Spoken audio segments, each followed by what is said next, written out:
There is one thing that we should remember.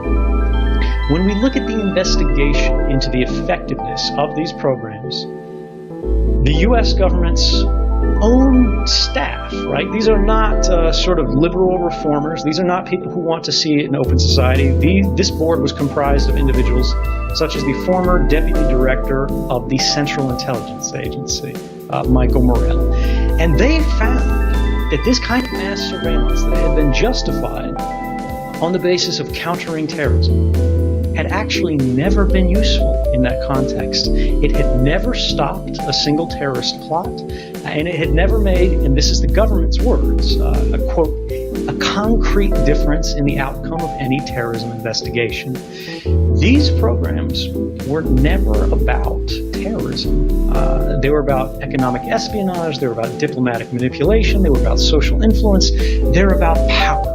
And that's what espionage has always been about. Countering terrorism is not an intelligence activity in the traditional sense.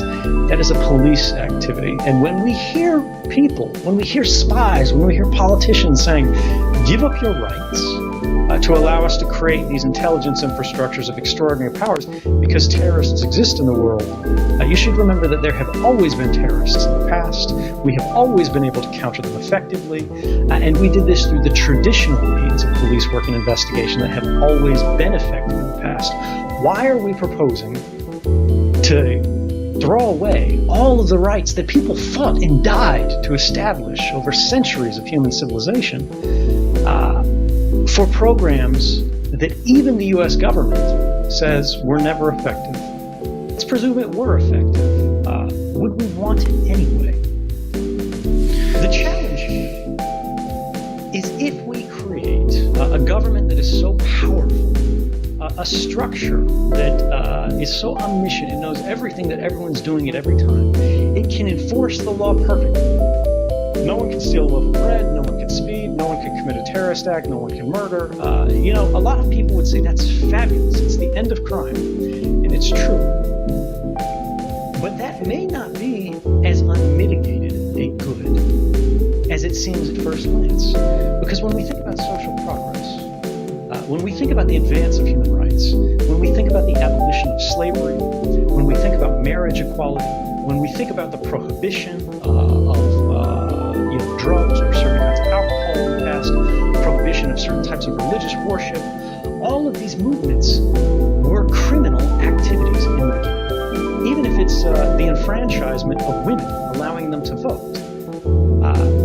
If government simply says the laws on the books can be enforced and they will be enforced and we will use the full extent of our powers to ensure that is the case, what they're doing is they're halting progress at this moment in time and saying we have gone far enough and no one can transgress against the status quo even for a good reason.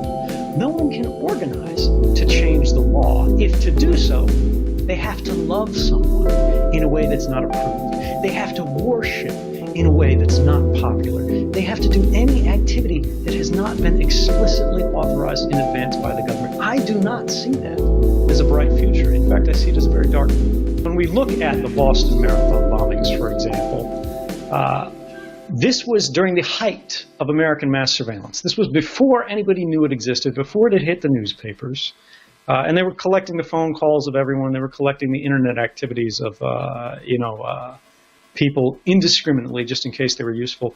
And it did not stop this attack. And it did not stop this attack even though we had been specifically warned by foreign intelligence services that these individuals were associated with terrorism. Much the same in Brussels. Now, we had known about mass surveillance in a broad sense here. But in the Brussels attacks, Belgium had been warned, by the Turks in this case, that some of these individuals were associated with terrorism. So it begs the question, why did mass surveillance fail to catch these individuals? It's not because they used encryption. It's not because they were particularly skillful. It's not because they were just so clever. It's because when you collect everything, the communications of everyone in a nation, you understand nothing. You get drowned in so much information that you can't find what's actually relevant. If you use traditional means of investigation, gathering indicators, tips from, for example, these foreign intelligence services. You take them to a court, you go to a judge, you say, look, we have some evidence this person has ties to terrorism. We would like a warrant for our police to sneak into their homes, to place a camera, to tap a phone, to follow them as they go through their activities in the day, as we always have for decades at this point. You can watch specifically the individuals who exhibit indications of actually threatening behavior, and then you can catch them in the act. And these are the cases where we have seen it happen. In recent Canadian attacks that have been thwarted, it was not due to mass surveillance. We have ideas, we have directions for research, but this is not a solved problem. And for the young people in the audience, this is a problem that you could solve. What we're seeing today is the atomic moment of computer science. We're living through it. What nuclear physics had in the last century, we are seeing for this discipline, computer science, today in our lifetimes. Technologies that we expected to be a benefit for all of mankind are being subverted. They're being corrupted in subtle ways to work contrary to those purposes. And we have to find a way today to change that direction and make it serve humanity rather than master humanity. How do we ensure we have a say? And the idea here is you can't be expected to dedicate all of this time, all of this study to every single issue on Earth. What you can do is that you say you care. You can talk to your family, you can talk to your community to raise awareness of things, and then you can act to make sure that those people who are experts have the ability, they have the platform, they have the resources, they have the support to actually achieve it. If you don't have the time to protest, support an organization that will. Send money to a group that has a history of standing up for civil liberties. Send money to groups that will actually sue governments to enforce the law. And when the law fails, when we find out that the law is not enough, that the law is only the smallest guarantee of our rights, support technology, corporations, groups, and individuals who are trying to enforce your rights directly through science, through math, through technology, to ensure that any government, anywhere, must respect your rights, because no amount of violence, no amount of military force will ever solve a math problem. You have to talk about these things. You have to recognize, right, that when somebody says, don't worry about this, it doesn't matter.